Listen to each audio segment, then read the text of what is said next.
Welcome to The Better View.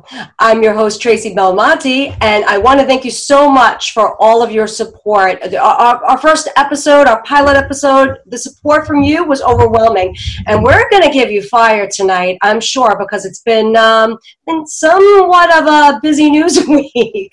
So I want to introduce my two amazing co-hosts, reunited, and it feels so good. Liz and Vandersteel.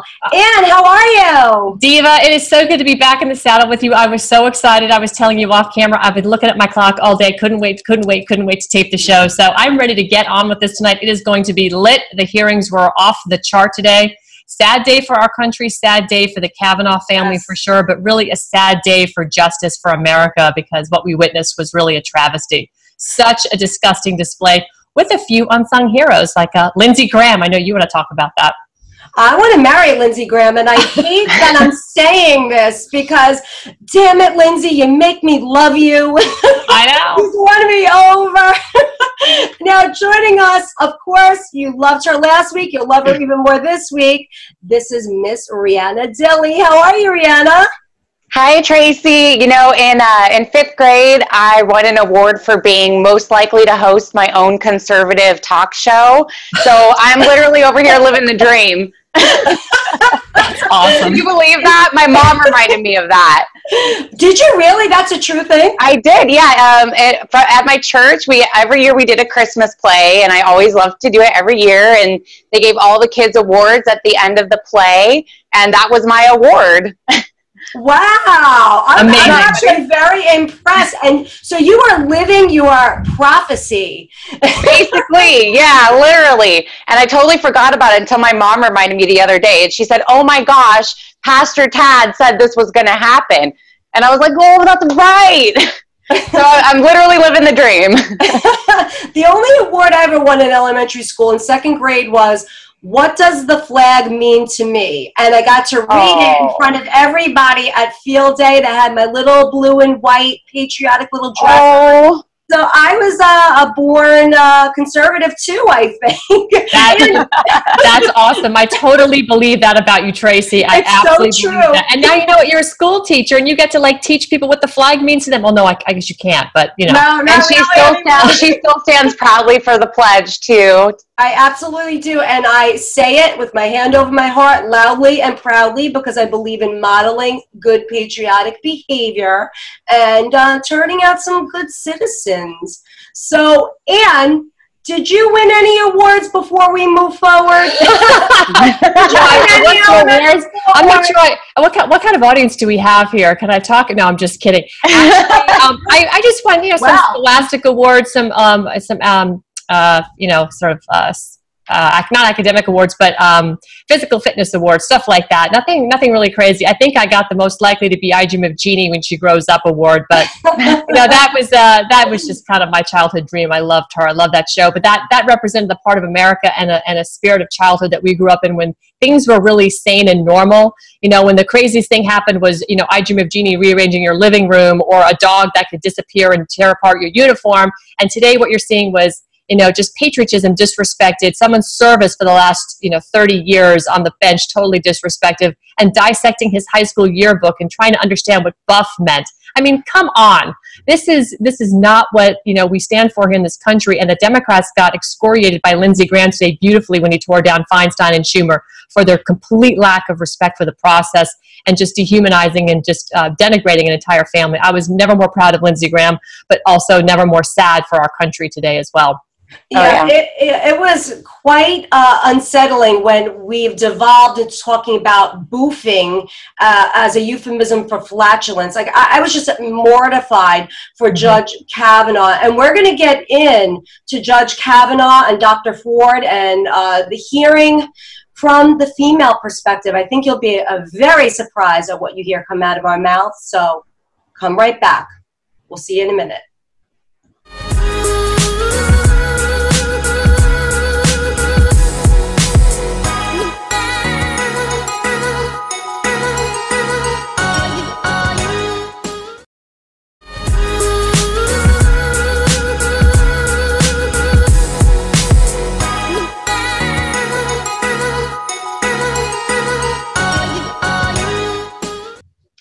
welcome back to The Better View. So we're going to get into the hot topic, and I know we delved into it a lot last week. We're going to talk about Supreme Court nominee Brett Kavanaugh getting his day in his hearing. I won't say court, but it feels like a court proceeding, and his accuser, Dr. Ford. So I have to ask, and we'll start with you. What were your impressions of Dr. Ford's testimony today? You know, if you took it just in context of just her without juxtaposing her testimony, between her and Judge Kavanaugh, if you didn't know anything about the situation going into it, you would say, wow, this poor woman, she sounds really rattled and she definitely looked very frightened. But if you take it in the context and compare and contrast to Judge Kavanaugh, who literally was crying, he had real tears, not fake tears. He was clearly just humiliated, not trying to portray something that was worse than it really was, and of course could substantiate it with no witnesses or corroborating evidence to any of what she was stating. You know, you really then got a clear picture of what was going on. That woman was frightened, but she was frightened because she was coerced by Feinstein and that group to not only have her name put into the public's forum, where she now was afraid for her life because she was receiving all kinds of horrible death threats and you know, God knows what on social media, but because, you know, what she's trying to do is sink an innocent guy. She clearly didn't have her facts straight. If, in fact, what she said happened, it wasn't with Judge Brett Kavanaugh. It was with somebody else, and she's clearly misguided. There's all kinds of stories out on the internet right now that substantiate the fact that maybe she has other issues going on. I don't know if that's true or not, and I'm not here to say that it is or it isn't. But when I compare the two and their reactions and how they represented themselves, clearly, in my opinion, as a woman, my heart broke for Judge Kavanaugh.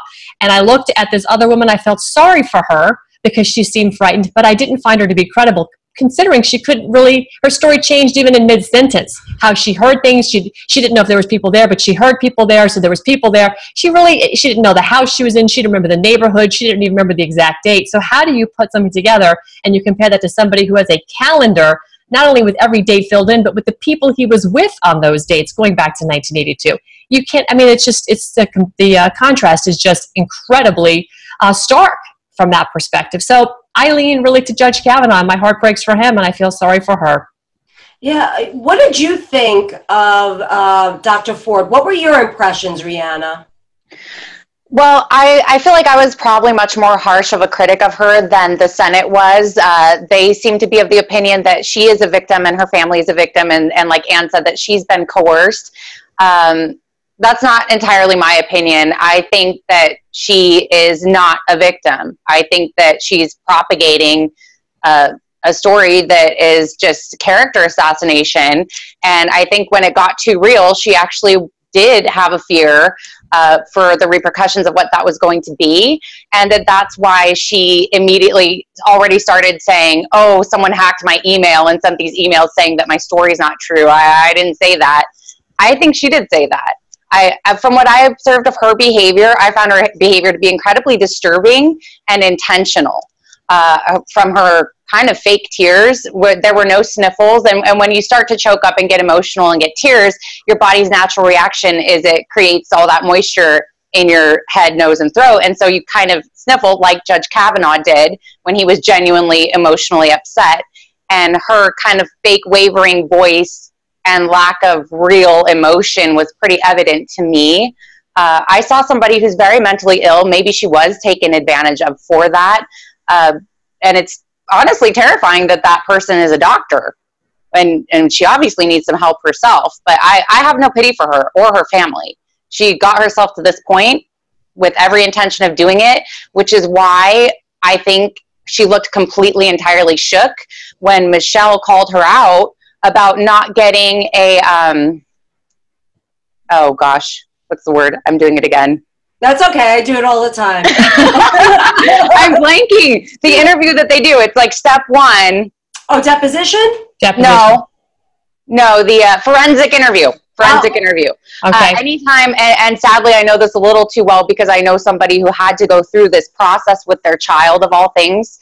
It's really horrible. But what they do, the very first thing they do, no matter what, is they start with a forensic interview to identify the veracity of the claim, and they go from there. If they think there's something there, they move forward. She didn't even do that. She didn't do step one, and she was not even told to do step one. The first thing they had her do was go get an attorney, which is a very odd first move. So no, I don't feel any sympathy for her. I don't think that she's a victim. Yeah, any responsible attorney would tell you to go report it to the law enforcement agency in the jurisdiction that it happened. If you want the investigation, that's how it has to occur. And, you know, I concur with Rihanna in that I really thought that Christine Ford was mentally ill. This looked like a woman that was dissociating her main personality. Now, I didn't watch her testimony, I listened to it. And I picked up on 3 distinctive personality dialects. There was the doctor, who was more professional sounding. Then there was a little girl kind of personality. And then there seemed to be a teenage valley girl that answered everything in questions. So I picked up on 3 distinctive voice patterns. So either she was trying to act and she's a very bad actress, or we're looking at a severely mentally disturbed person who I don't doubt went through some sort of trauma and developed some sort of mental illness as a result of that trauma, and the Democrat Party seized on her frailties and exploited her. So that's, you look at, you know, it's funny, you don't look at her as a victim in that way, Rihanna, where I am looking at her in a victim, as a victim in that way. I mean, I think, I agree that Judge Kavanaugh didn't do any of these things, but I think this woman is severely mentally ill. And I see what you're saying, Tracy. I totally see what you're saying as far as she's a victim in that regard, that she's mentally ill and probably being taken advantage of. Yeah. But I think there's a certain amount of responsibility that comes with somebody of her supposed mental capacity and profession. Agree. I agree with you 100%. You know, it really disturbed me that she remembered that she had 1 beer, but she couldn't remember the time, the place, or any other details. Who drove her there? Who drove her? How she got home? Right. Seriously. Anne, your thoughts? Yeah. So, I mean, again, she is a doctor, and if she's mentally ill, because I actually think there's a lot of merit in what you said, Tracy, since you actually really did listen to the voices. You know, I'm looking for verbal cues because I'm watching her nonverbal cues. You were listening to the verbal cues. So it's funny, after hearing your interpretation of her 3 different personalities, if you will, sort of a dissociative disorder as you've described it, I can now reflect on what I saw her physically doing, and there were some odd behaviors. I mean, just seeing her giggle awkwardly at the wrong times, it would seem were the worst. Asking for caffeine. Okay, that's kind of how about just a cup of coffee or a Diet Coke? It was kind of odd way to ask for a stimulant. It was like, hey, can I have some stimulants, please? There was just some strange things like that, and she really did not. I don't feel like the lady that was interviewing her, Miss Mitchell, was really very. I don't think she came effective at all. Yeah, and she wasn't. She came across, she even said something at the end, she's like, I'm not used to doing this in 5-minute increments, which helped. It was sort of difficult for her to get a rhythm and kind of, develop a pattern of questions to get to where she was trying to go to see if she could find something wrong with what, Christine Ford was saying. So that was sort of a black eye, in my opinion, in terms of the choice of who they used. But I think the Republicans were somewhat smart to get somebody else besides themselves to do the questioning, so it didn't look like it was very partisan. And then you juxtapose that with the Democrats that did nothing but grandstand and, of course, then personally attack Judge Kavanaugh. And they were attacking him without evidence in front of them. They're asking for FBI investigations. Well, FBI does not draw conclusions. It just provides evidence. It provides 302s, and it goes back to the Senate to draw the conclusions there. They're the ones that are going to make the final up or down on whether he gets confirmed for the Senate. So their, badgering of the judge for this when they sat on this for 6 weeks is completely hypocritical of them to be. And that's why I think we saw Lindsey Graham, your fiance, Tracy, going crazy on Feinstein and Schumer. He's mine, girls. You know what? You win. Before today, I wouldn't have been jealous, but man, he showed some cojones today. That's right. And you had an anniversary yesterday, didn't you? I did, yeah. Oh, yay. Yeah, 4 years yesterday. Ooh, 4 years that they never had a fight. Oh yes, no, we're both very fiery people, but we're also very emotionally mature and connected, so it works. Yeah. But yeah, so 4 years, and we always argue about what the official date is, because I go by the day that we actually met, and he goes by the day that we actually hung out in person, which was the following day. So I always count it from the day I actually talked to him. So that was yesterday. So I suppose today would be the anniversary of the time I actually saw him in person, but I win the argument every year. So there you go. So Tracy, if it's okay, I want to ask Tracy a question. Sure. If you were, hedging your bets, I mean, is she going to, what is going to happen to her in the future? It doesn't matter if he gets confirmed or not, whatever that goes, but what's going to happen to Dr. Christine Ford? Is she getting a book deal out of this? Is she getting a white jacket, the padded cell? What do you think is going to be what's going to be her future? She needs some help. And I believe that at the end, when the prosecutor, who I found extraordinarily ineffective, but was a smart move on the part of the Republicans, because you don't want to give the Democrats a campaign advertisement where they're badgering this woman who is obviously in need of some help. But, I think that the last 5 minutes she was trying to basically tell this woman, you need help. That's how I interpreted her last statement about it's not good to do this in 5-minute increments. You really should speak to somebody and carve out a narrative, and then you can be with an advocate. And I felt like she took pity on this woman, and she was trying to basically gently nudge her into therapy. But she's going to be a hero of the left. We know the left loves a freak show. She's going to be a hero. She'll be trotted on all the TV shows. They'll throw her softball questions.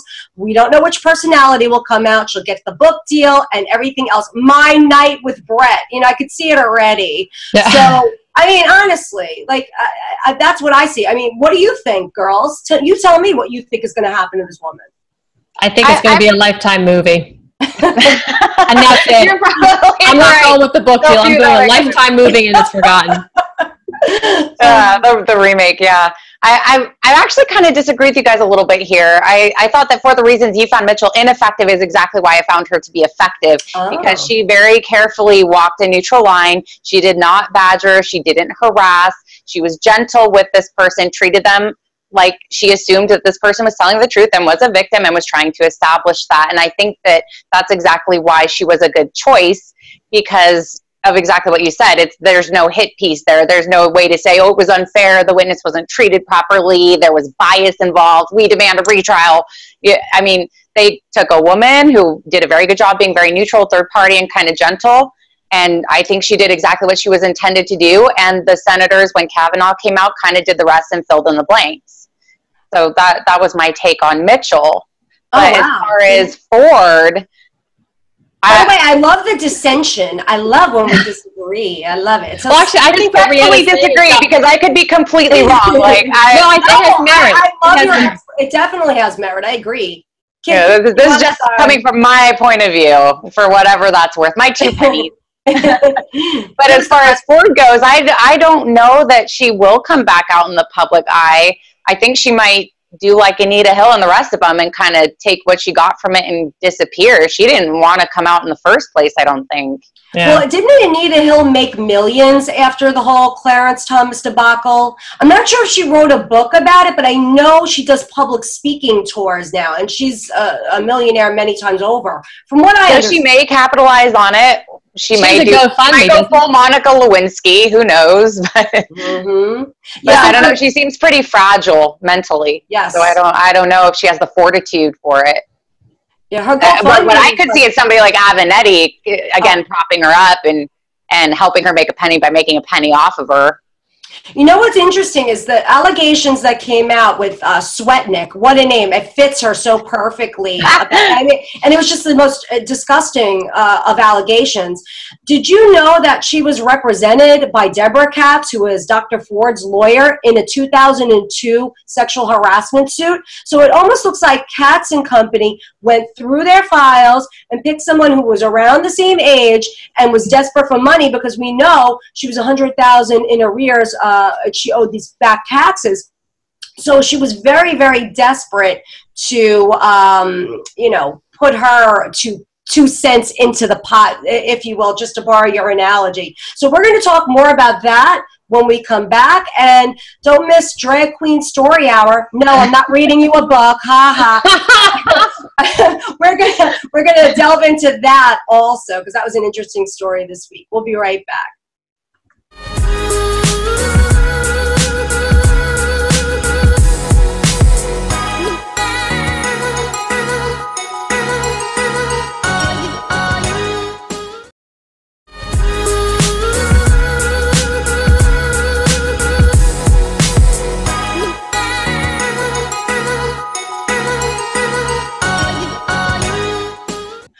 welcome back to The Better View. So in our last segment, we were discussing Kavanaugh and Dr. Ford. We're going to continue to discuss that. So I left off on Michael Avenatti, a creepy porn lawyer.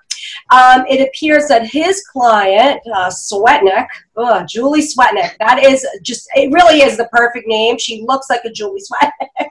Her allegations seem to be completely fabricated, and it looks like she does have a tie to Dr. Ford's lawyer. So, Anne, your thoughts? Well, this is going to, I mean, I hate to digress from this whole thing, but ever since I saw her name, and this is going back a few days, it reminded me of Saturday Night Live's series when they did the sweaty ball. Sweaty ball. Sweaty ball.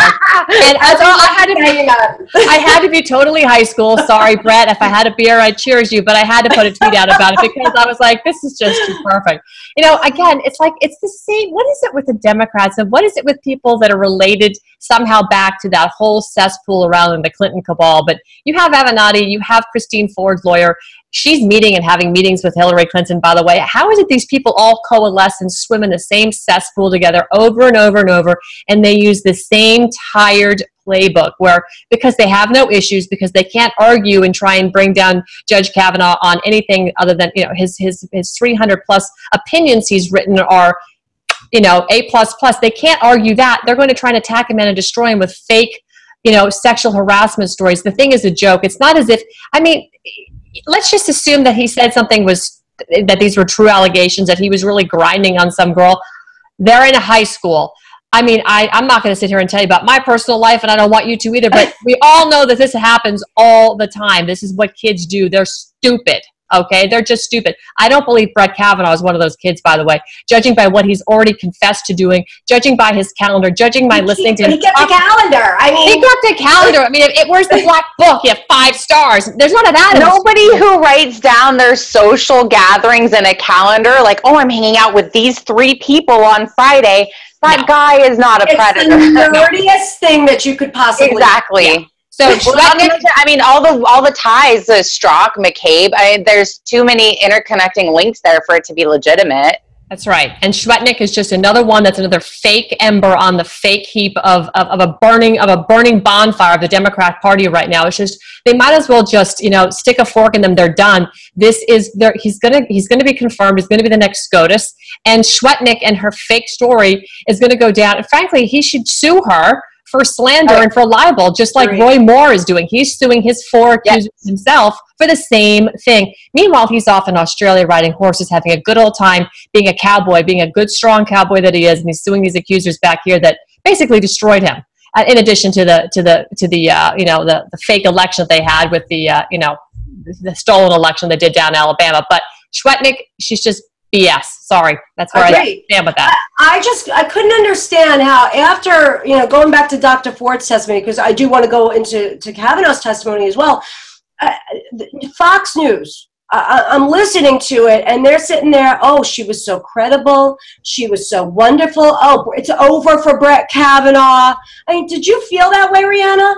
Absolutely not. I mean, I actually tweeted out, I was like, why am I seeing people call her credible? She didn't bring in any evidence. She has no witnesses. She has nothing corroborating her story. And she contradicted herself multiple times and caught herself up in lies.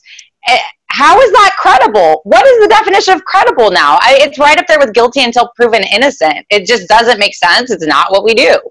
No, I didn't understand it at all. And like I said, I was listening to it. And then when I saw the multiple faces and facial expressions and, oh, I was so traumatized, but I need my caffeine, giggle, giggle. Like it just. Yeah, well, her behavior and her mannerisms were completely off. It was like watching a murderer on trial who has all these tells, the smirks. The weird giggling, the saying hello to Brett Kavanaugh. She greeted him by saying hello.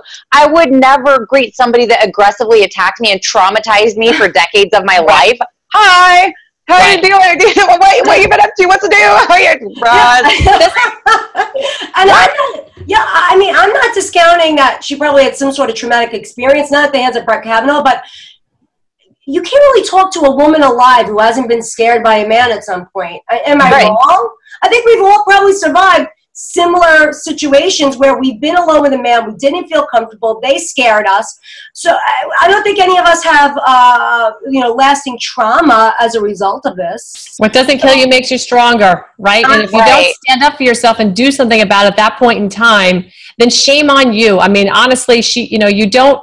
Yeah. She's apparently there's other things to her history, which I've heard out on the Twitter sphere as well, that don't exactly color her like a white nun. So the fact that she's claiming that somebody, that Brett Kavanaugh did what he did, just pales in comparison to some of the other stories that are out there. And frankly, she's a doctor now. So if she's really, if she was really concerned about what this was, she should have addressed it a long time ago. And the fact that she cannot remember just about anything except these she's got very incredible detailed memory of certain things, but as far as how she got there, how she got home, all the other corroborating evidence about who was there, none of it pans out. So how is that? What, she can't remember things from 6 weeks ago or 2 weeks ago. Exactly. She can't even remember when she met with Dianne Feinstein. So if she's got this incredible memory for details about wearing a bathing suit and all this other stuff, but she can't remember when she met with Dianne Feinstein, who did tell her to get a lawyer right away, that is such a tell. Her whole demeanor, her whole behavior, as frightened as she was, everything else was a big red flag to me that this is just screaming false, and it's not Brett Kavanaugh. And if in fact something like this happened, it was definitely somebody else.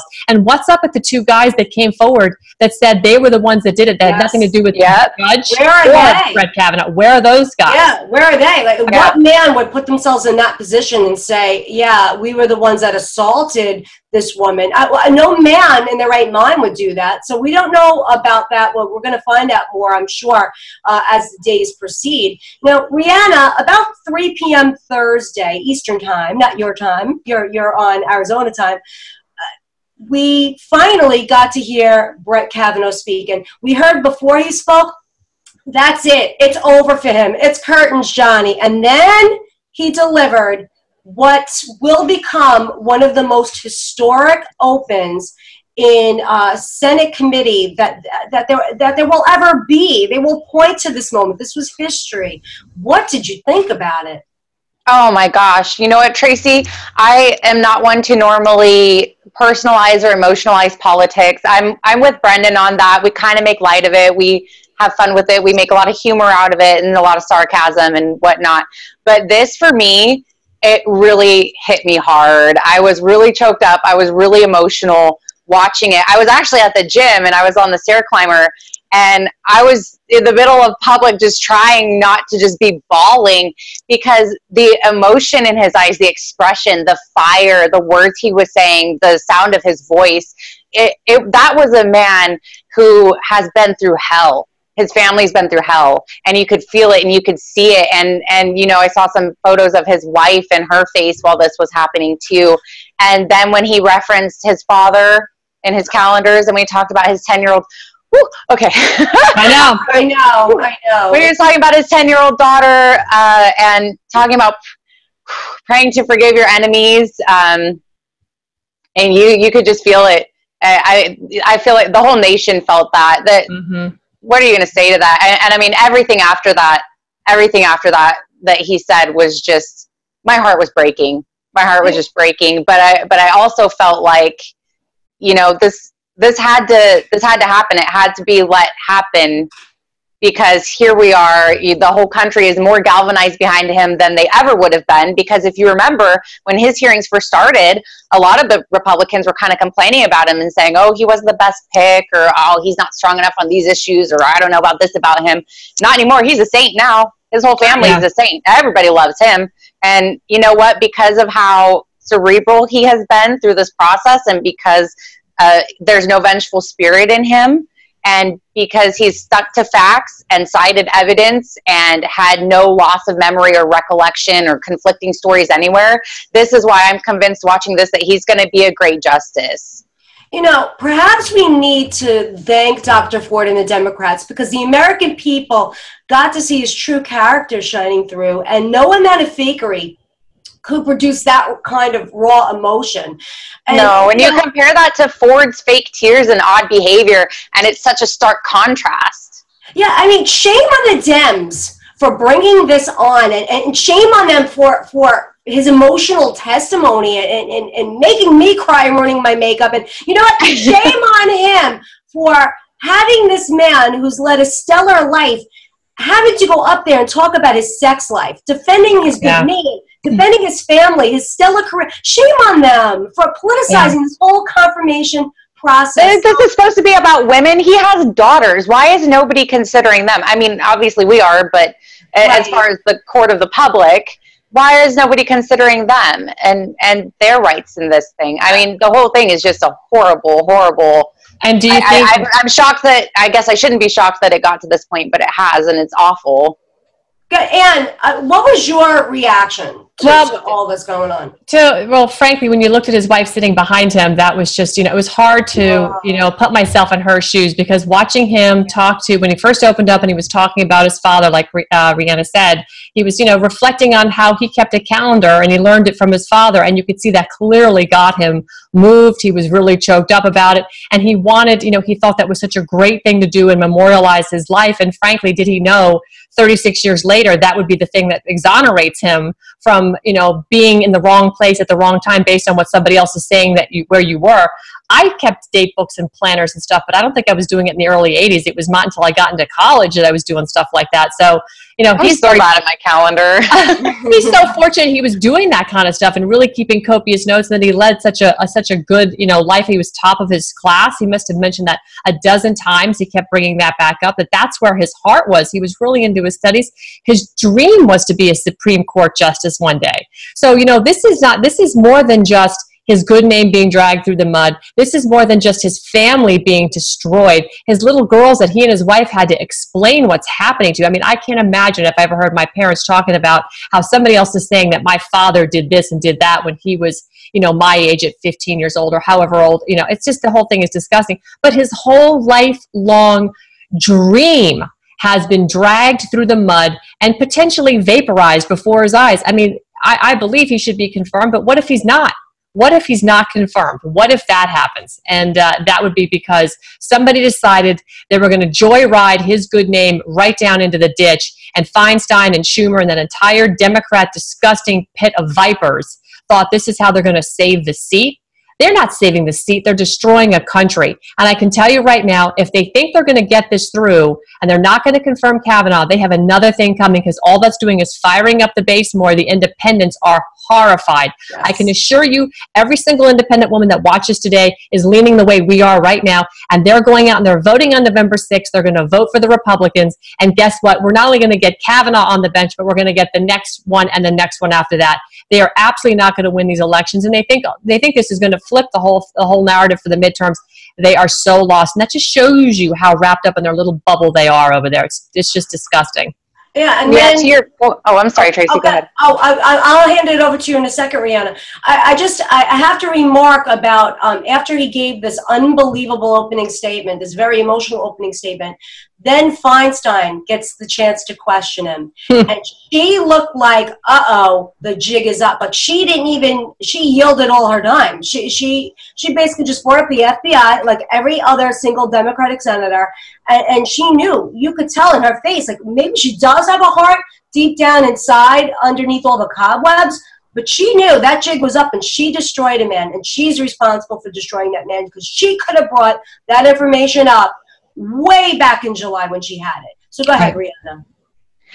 Oh, well, I saw somebody say somewhere that she was Wile E. Coyote holding the stick of dynamite, and I think that's a very accurate description of Feinstein right now, because to your point, I mean, yikes. You just destroyed somebody for the sake of your narrative, and those chickens are coming home to roost, and it's not going to work this time. It didn't work last time either, but this one's just bad. This one's bad. I think maybe they didn't maybe expect him to come out the gate the way he did with his opening statement, and maybe handle himself the way he did. And I mean, I couldn't be happier with how much the Senate emphasized, and we're very, very, very crystal clear about why an FBI investigation is not going to happen. And I mean, we kind of discussed it earlier and already made those points, but they collect information, they collect data, and then they turn it over. And then in this case, it would be the Senate committee hearing would be the ones to make that decision. They already have all of that. Yeah, we got to talk Lindsey Graham a little bit when we get back, because Lindsey Graham became the Rosa Parks of the Senate, and it seems like all the other senators have followed suit to take back their time from the prosecutor, Ms. Mitchell. We'll be right back, and we'll hit on that and some other great things. Stay tuned.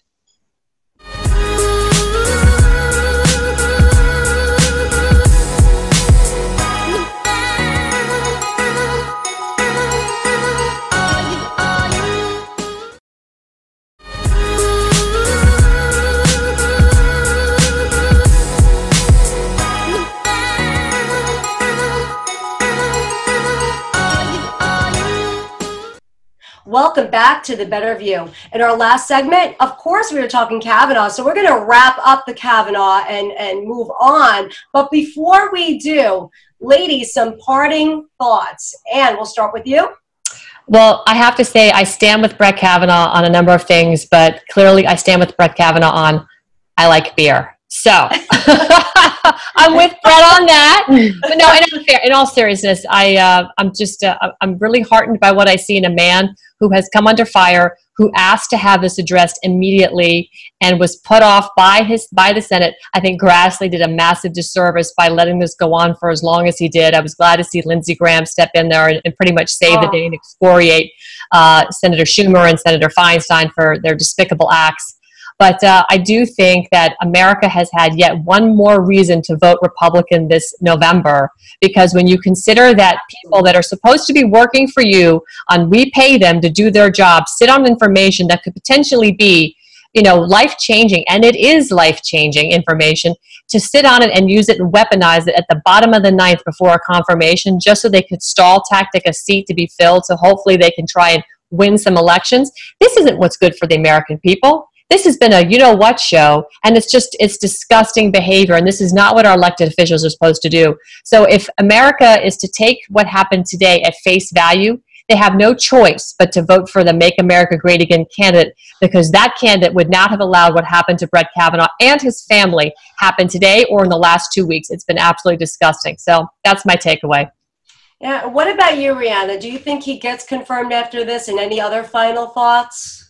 I can't even begin to postulate what would happen if he didn't get confirmed. I mean, that would basically be acknowledging that the United States is now a police state, and we don't have due process, and we don't have the presumption of innocence until proven guilty. And I don't know what our country looks like after that. I think that would look like something none of us would even want to see. So I think he has to be confirmed. I mean, the evidence is there that he should be exonerated with. There wasn't anything incriminating brought forward other than a shaky testimony that contradicted itself a lot. I think it was a dirty ploy. I don't think it's going to work. And I do have the same takeaway as Anne. I think that if anything, if this doesn't get you fired up and get you registered to vote and go get a few of your neighbors and all your friends and family to go vote with you, go vote red this November, I don't know what will. I really don't. For it to be at this point, we've got to vote. I was registered independent up until our closed primaries here, and I switched Republican. So I was never a Democrat, but that's essentially my walkaway story, is now I'm just staunch Republican, just red all across the ticket. So I think everybody needs to join all of us in that endeavor, because the fight right now is really serious. It's really big. That's my takeaway from this whole thing.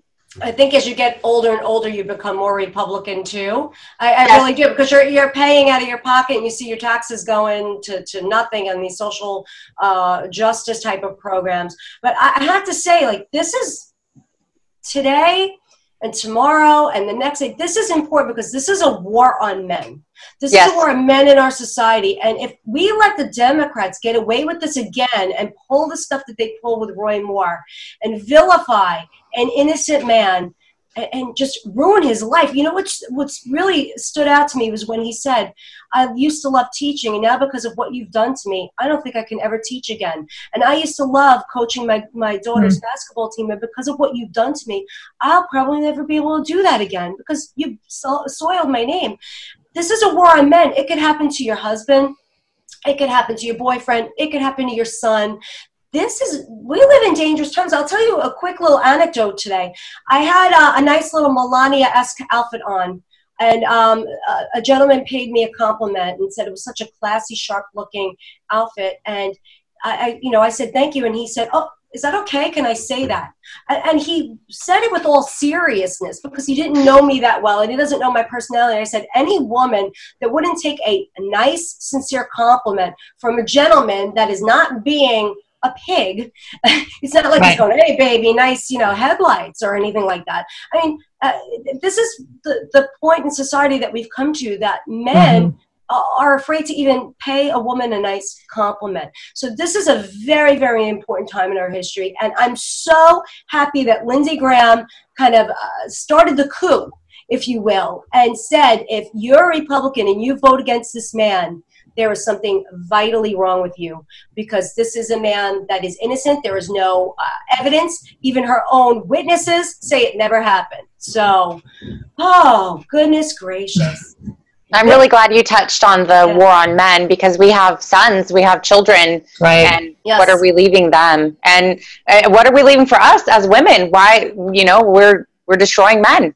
I think it's a war on women. We're trying to kill chivalry. I think it's a war on women as well. I mean, frankly, any woman now that is alone working with a man in an office at night is now a threat to that man, because he's going to be constantly looking over his shoulder. He's probably going to say, you know what, I can't stay here and finish this project because I can't be alone with you, because he's going to be thinking, what if she decides to make a claim against me, because, whatever. This has just become such a farce, and it's really, it's just done such a disservice to women. I think both. Or on the other side of it, real victims of real assault, not the alleged dry humping that wasn't actually rape, like the victims of real assault. Exactly. What is this doing for them? It's so hard for them to come forward. And now what?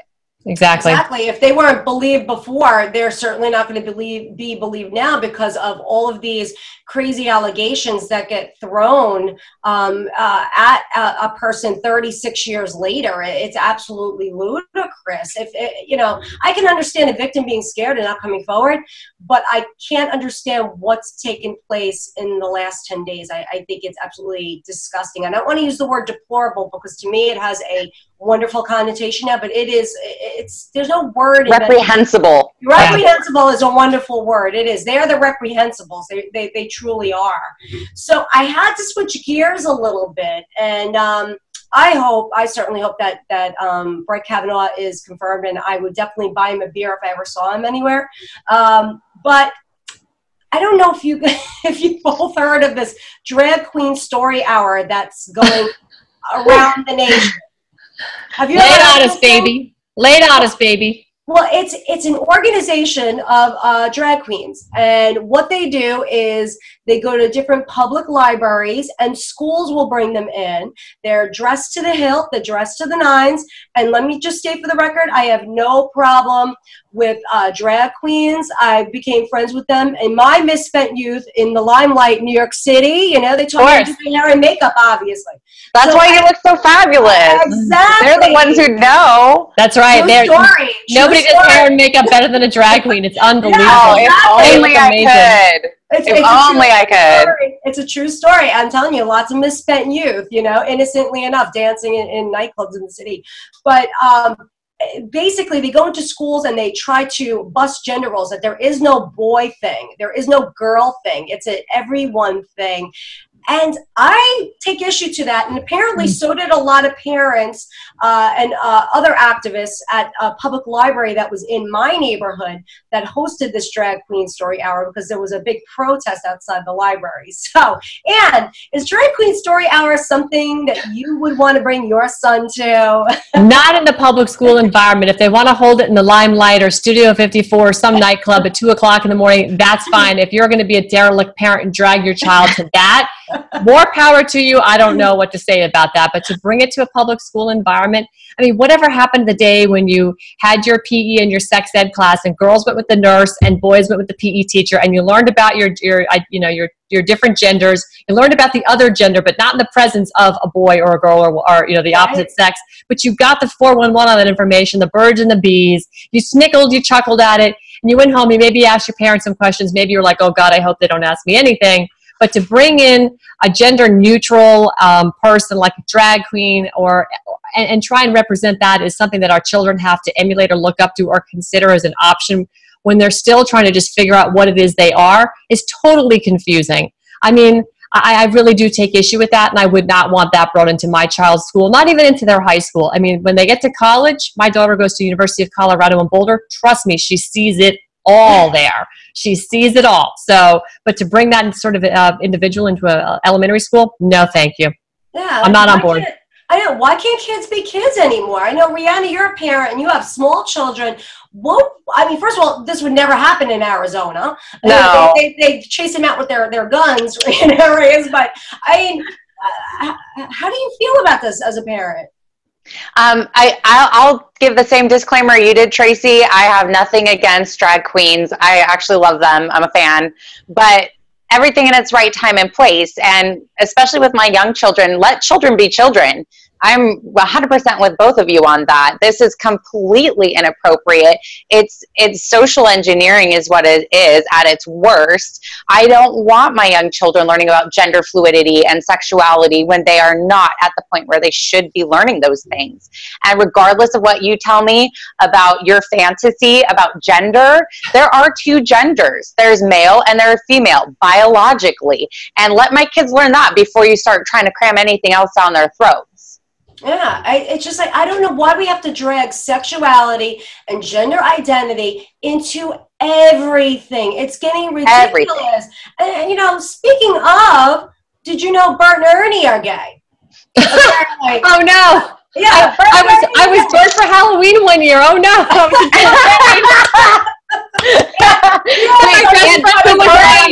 Who was Ernie?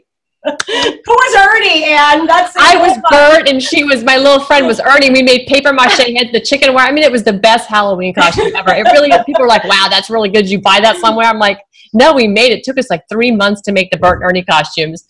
Oh my gosh, what does that mean? Is this a subconscious thing? Like when you bring therapists in here? No, but seriously, like when you were a little kid, you didn't think about Bert and Ernie's sexuality. I still don't think about that. I mean, somebody's got their hand up, you know, I'm sorry. Hey, maybe that's why they're gay? I don't know. Oh my goodness. We've gone down a very dangerous path right now. You brought it up. You know, I just like, you know, these are like two guys like sharing a fifth floor walk up to me. Like they're roommates and they didn't sleep in the same bed. I never got a gay vibe because let's put it this way. A gay man would never be caught dead wearing those shirts if they were. Absolutely. That's true. Never. So. What about furniture? Oh, they'd be those old guys in the orchestra seats, you know, that are always yelling at people. That's the gay guys. Not Bert and Ernie. Yeah, I almost feel like they weren't gay, but like retrospectively, the maker was like, yeah, they were gay. I don't know. I never considered them gay. Yeah, no. It's because the writer of their skits was gay, and he said he modeled them after his relationship with his partner. Oh, that's probably true then.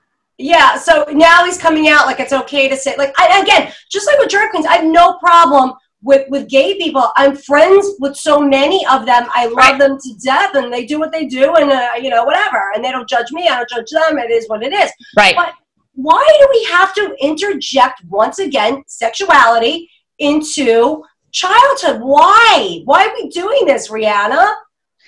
That's the question for the ages, Tracy. And my theory is that it's, again, social engineering because they're trying to break down the moral fabric of society and manipulate you into being a certain way so they can control you. That's my tinfoil hat theory. And did you come to any conclusions about, you know, your subconscious wish to be Bert?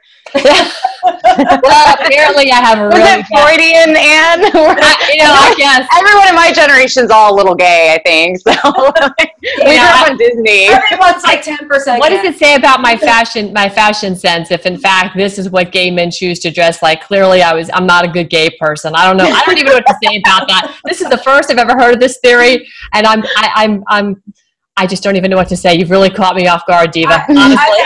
Well, that was my plan, and it worked. It worked perfectly. It worked.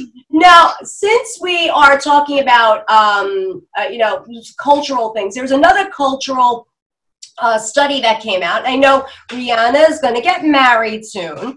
And I read a study that said millennials now have a lower divorce rate than Ann and I. Ann and I are in Generation X.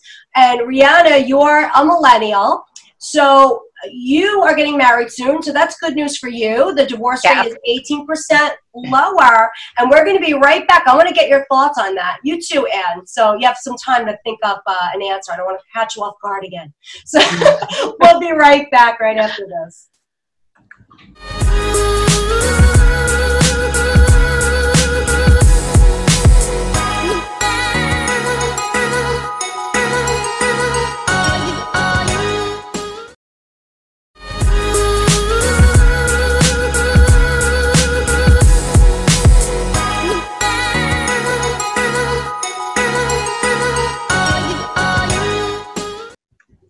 Welcome back to The Better View. So in the last segment, we talked about Lindsey Graham having his Rosa Parks moment. We talked about Bert and Ernie being gay, drag queen story hour, and Anne's questioning why she chose Bert as a Halloween costume. Listen, I was IG with Jeannie like 5 years in a row, okay? I think you know where I lean. It doesn't redeem you. We ended the last segment talking about millennials. So the millennial generation has a lower divorce rate. It's 18% lower than Anne and my generation, which is Generation X. So everyone I know personally that's a Generation Xer is divorced, and most of them are either in relationships or they're remarried. So, Rihanna, why do you think that your generation has it right when it comes to that? I think it's because we're waiting longer to get married, honestly. I think a lot of our parents got divorced. I'm from a divorced family, and a lot of my friends and colleagues have been divorced at least once. So I think that maybe my generation was like, I don't want that mess. I know that I personally didn't really ever think I wanted to get married. I was a very, very, very independent woman, and I was like, I might keep a boyfriend for entertainment, but I don't really want to get married. That obviously changed, but I think that's probably part of it.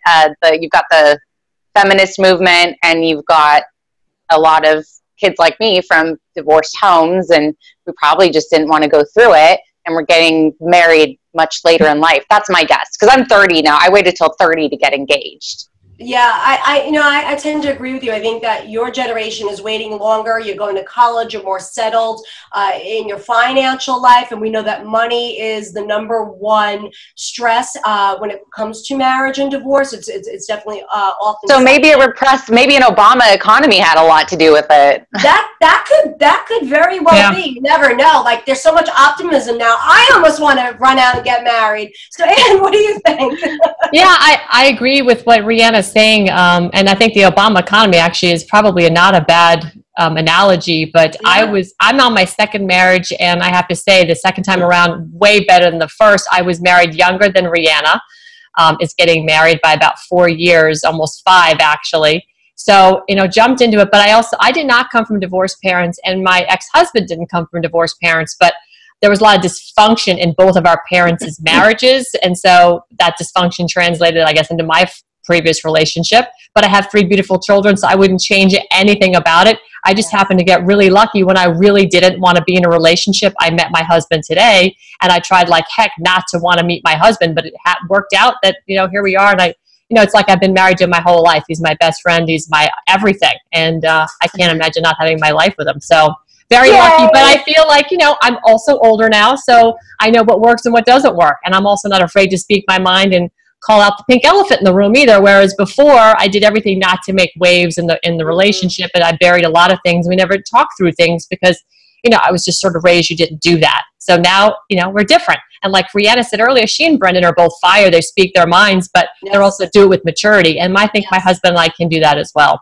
And a lot of humor. I mean, oh my God, half of our arguments are literally, they're not serious. Like, we're kind of talking mess back and forth and kind of laughing until we reach conclusion. Right. So I think humor can solve a lot of things too. I wish that every woman in the world that chooses to get married meets somebody like either one of your significant others, because they're both, I know them both, and they're both top-notch quality people. Like they should be the model and the standard for how men behave. Now, I never got married.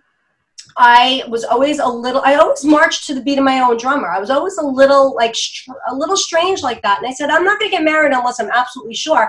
And I still have never been absolutely sure. It's just not a fear of commitment. It's just I never met the right person. But it's out there when, God wants to deliver him, or we do like a MAGA match game or something, I smell I'm getting ideas. Oh, that's we got our work cut out for us. We're gonna start screening guys.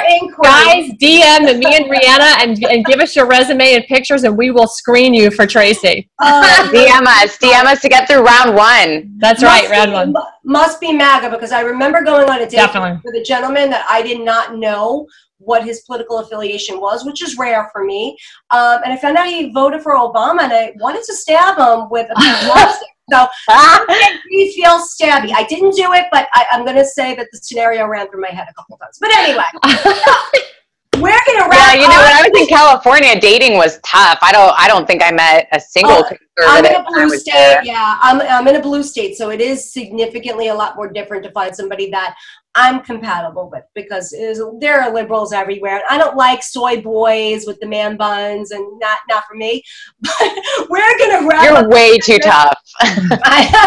We're gonna wrap up this segment with our thumbs up and thumbs down of the week. So this is where we kind of call out what who we really like this week, and we call out who we didn't. So, Anne, do you have a thumbs up and a thumbs down for us? Yeah, thumbs up for Brett Kavanaugh for being a man and, putting his heart out there for the world to see, and not being afraid to show emotion about how devastated he has been by this destructive behavior of the Democrats. And thumbs down to Dianne Feinstein for being a scumbag, hiding information and keeping it to the bottom of the ninth to try and derail a perfectly fantastic SCOTUS nominee.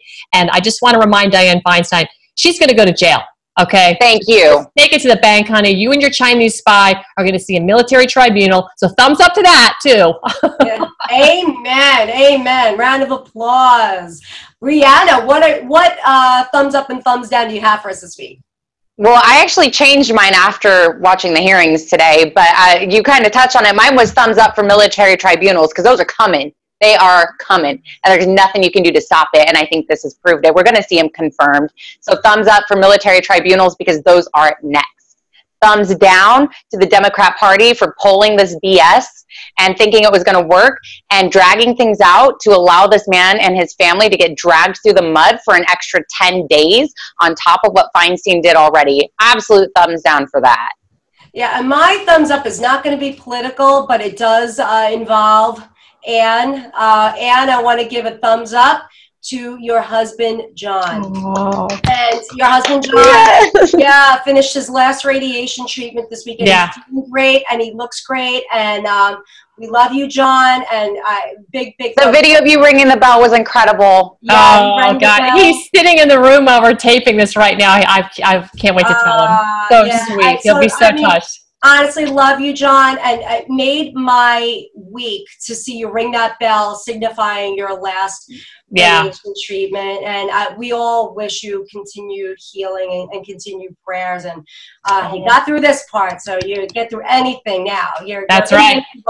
And my thumbs down goes to those little protesters who bombarded Ted Cruz and his wife in a very swanky DC restaurant called Viola. Especially, there was a parent there with her 11-year-old son, and the 11-year-old son is yelling in Ted Cruz's face like a banshee. This is like your future pussy hat wearing member.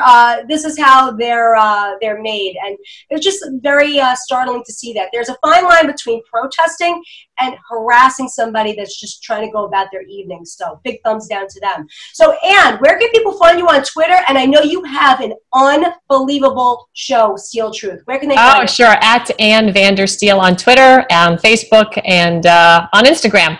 And Steel Truth is playing on yourvoiceamerica.tv Monday nights at 8 o'clock. be talking. I missed that one. Yeah, we've got some new stuff coming out, some new things in the Rod Rosenstein, some new names that I don't think the public's heard of, and I'm breaking them down. I'm doing some taping tomorrow with some of the intelligence guys, so I'm excited about that, and we'll bring it out we'll bring it out this week, or next week, I should say, Monday at 8 o'clock. And Rihanna, where can people find you on Twitter? I'm at _Hublet. Don't forget the underscore. Somehow at Hublet was taken. I don't know who took it because it's my name. So I'm at _Hublet. Oh, awesome. And you can find me at Real Politidiva, and you can find us right here. It will be usually every Thursday, 6 p.m. Eastern, but tomorrow we're running it special. So we'll see you next week, everybody. Good night.